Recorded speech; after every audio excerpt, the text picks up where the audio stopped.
আসসালামু আলাইকুম। Happy homeo হল থেকে ডাক্তার নীলুফা ইয়াসমিন। বহু বছর যাবৎ জটিল ও কঠিন রোগের চিকিৎসা করে আসছি। আজকে আমি অত্যন্ত গুরুত্বপূর্ণ একটি ভিডিও করব। পুরো ভিডিও শুনলে অবশ্যই আপনি উপকৃত হবেন, কারণ মাথা ব্যথা রোগটা অনেক মানুষের আছে। মাথা ব্যথায় মেজাজ খিটখিটে হয়ে যাচ্ছে, বমি ভাব হচ্ছে, ঘুম ঠিক মতো হচ্ছে না। এই মাথা ব্যথাটা কোন অংশে কি কারণে ব্যথা হতে পারে সেটা যদি আপনি জেনে নেন, তাহলে প্রথমেই রোগটাকে কন্ট্রোল করতে পারবেন। তাই বলছি, খুব গুরুত্বপূর্ণ, মন দিয়ে শুনুন। সামনের অংশে যখন ব্যথা হবে, অনেক টাইমে দেখা যায় যে পুরো মাথা ব্যথা নাই, এই সামনের অংশে ব্যথা।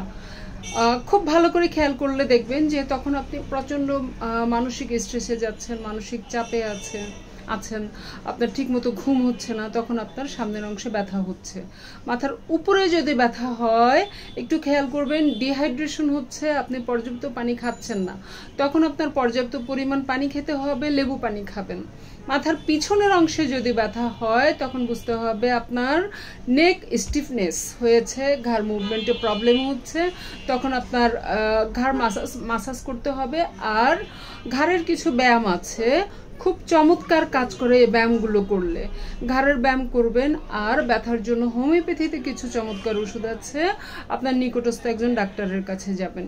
মাঝে মাঝে দেখবেন ডানে ব্যথা হয়, আবার ডানের ব্যথা ঠিক হয়ে যায়, বামে হয়, মানে নির্দিষ্টভাবে এক অংশে ব্যথা হয়। এটি মূলত মাইগ্রেন থাকতে পারে, আপনার মাইগ্রেন থেকে এই ব্যথা হতে পারে। এই মাইগ্রেন ব্যথার জন্য হোমিওপ্যাথিতে চমৎকার ওষুধ আছে। তাহলে আপনি যদি এই তথ্যগুলো জেনে নেন, আপনার রোগ কন্ট্রোল করতে সুবিধা হবে। ভিডিওগুলো ভালো লাগলে লাইক, কমেন্ট, শেয়ার করবেন, আর আমার চ্যানেলটি সাবস্ক্রাইব করে দিবেন। ভালো থাকবেন, আল্লাহ হাফেজ।